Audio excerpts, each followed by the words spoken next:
For 2 years, a 200-pound English Mastiff sat in the same corner kennel while more than 60 families took one look at his enormous, scarred, wrinkled face and picked a smaller, prettier dog. Everyone agreed on one thing: he looked like a monster. Then, a woman who knew exactly what it felt like to be the one avoided took him home. And 5 months later, a $30 camera in her hallway caught the monster doing the one thing that kept Elena Rios alive. Elena Rios was 41 and had gotten very good at keeping the world at arm's length. Her marriage had ended 2 years earlier in a way that taught her people leave, so she moved to a rented house near Old Town Scottsdale, Arizona, and planned to keep it that way.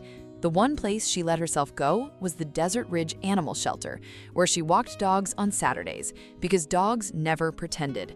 And there was one dog no other volunteer would walk: a 200-pound English Mastiff named Bruno, fawn with a black wrinkled face, a torn ear, and a scar across his muzzle that made grown men step back.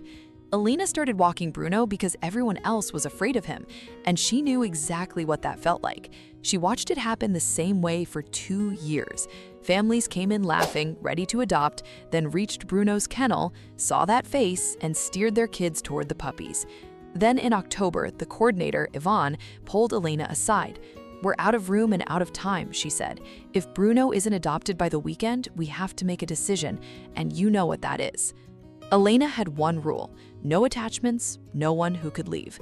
She looked through the chain link at 200 pounds of dog everyone called a monster, and she broke her own rule in 4 words: "I'm taking him home." I see you're still here, but you still haven't subscribed. And after a dog like Bruno, 2 years in a concrete kennel watching families flinch at his face and walk away, that one tap actually means something. Hit subscribe and stay with Elena and Bruno, because what that camera caught is the part you'll never forget. The monster, it turned out, was afraid of almost everything. Bruno flinched when Elena raised a hand to brush her hair back.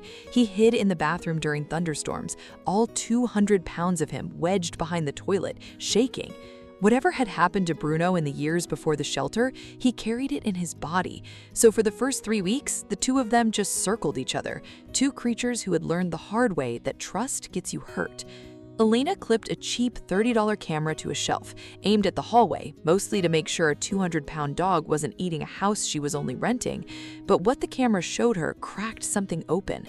Every time she went up or down the steep staircase in that old house, Bruno was there, planting himself at the bottom of the steps like a spotter, watching her every foot. At night, he did not sleep by her bed.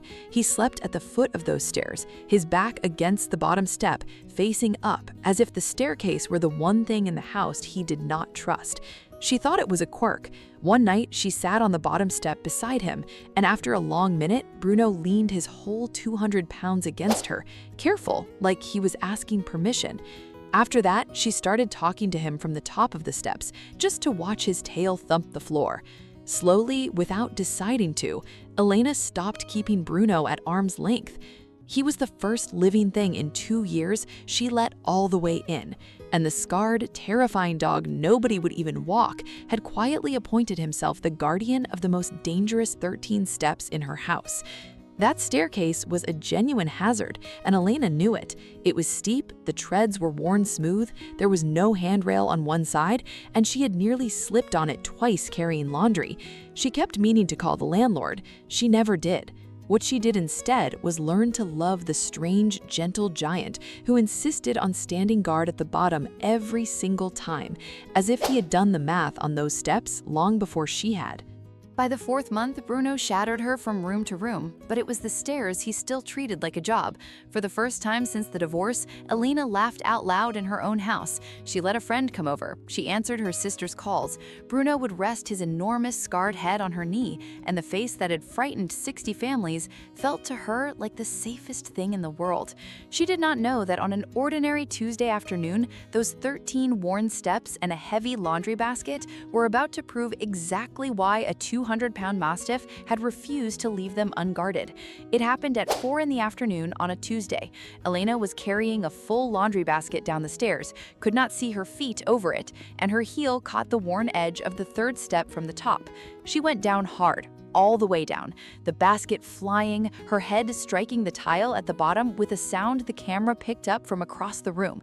Then she did not move. She was unconscious before she stopped sliding, blood spreading under her cheek, her body sprawled face down on the floor, where, with a head wound and no one coming, she could quietly choke and be gone by morning. Her phone had skidded under the couch, 10 feet away and useless, but Bruno had been at the bottom of those stairs, exactly where he always was. The camera caught all of it. He was at her side in an instant, nudging her face, licking her cheek, trying to wake something that would not wake. And then the dog everyone called a monster did the thing that saved her life. Bruno worked his massive head and shoulder under her limp body and rolled her, heaving 130 pounds of unconscious woman onto her side, turning her face out of her own blood so she could breathe. Then Bruno planted himself over her and screamed, not barking, screaming, a deep, endless, furious sound. And when that wasn't enough, he threw his 200 pounds against the front door again and again until the whole frame shook.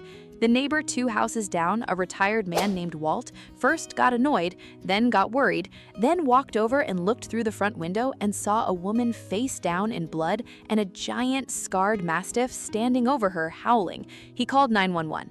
The Scottsdale paramedics said she had a severe concussion and a deep laceration, that she had been unconscious close to 2 hours, and that face down the way she fell with that much bleeding, she may well not have survived the night. The one who turned her, one of them said quietly, looking at the dog, the one who turned her onto her side is the reason she's breathing. The same 200-pound mastiff more than 60 families had called a monster. The same dog they crossed the room to avoid. The scarred face everyone feared. The one nobody would even walk. That face had just kept a woman alive. Elena finally got the handrail installed. She also kept Bruno, who is hers now in a way nothing has ever been. She stopped keeping the world at arm's length too, because it turns out the dog everyone was sure would hurt someone spent every day making sure no one got hurt. When Yvonne shared the story, the Desert Ridge Animal Shelter was flooded with 38 applications, and 9 of its longest waiting dogs, the scarred ones, the scary-looking ones, the ones people walk past, went home that month. Bruno is 7 now, gray creeping into that scarred face, and he still sleeps at the foot of the stairs every night, guarding 13 steps that no longer scare either of them. Here is what nobody wants to admit.